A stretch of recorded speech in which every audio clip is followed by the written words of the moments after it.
Our featured guest today is Jim Johnstone. Jim Johnstone is a Toronto-based poet, editor, and critic.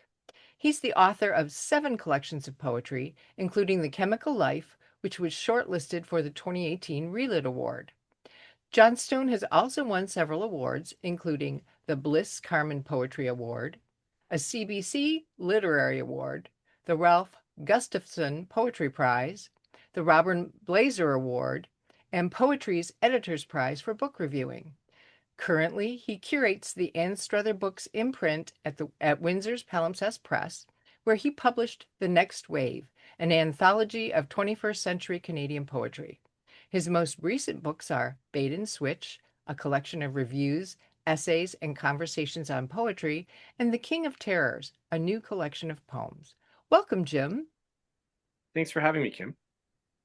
So I was going to read something that's not in the book, but something that's fairly new. It was in Poetry Magazine's summer issue, and it's a poem called Heaven, which is sort of the capstone of the writing I've done about being sick. So this is a poem called Heaven. Heaven is just a garden, really. A plot of land where you might reach down to touch the snow and crystallize. I don't know this for a fact. Fact is, joy is as close as I've come to a second act. Maybe further. During a craniotomy, metal screws were used to refasten the wedge of skull that had been removed to expose my brain. The material, almost human. Materially shaped with flame and driven into the mind. Cybernetic, I can still pass through a metal detector without setting off an alarm. The fire, unharmed. Look through my head and see the great waffle iron of the garden glowing. From the window seat, you'll notice angels skiing. Don't take it from me. There's a God, right?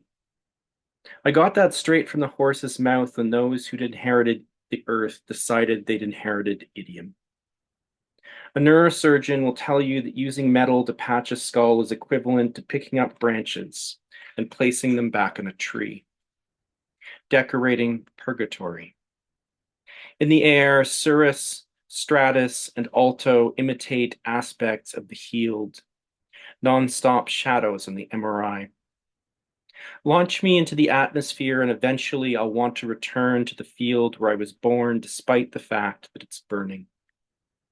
There's joy, even in hell.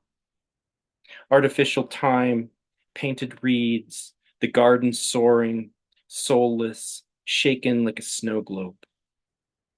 When I fly through a metal detector before joining the seraphim. No alarm, no end. Now I have a little more time with the flowers that interrupt the runway's lift. Thank you for this gift.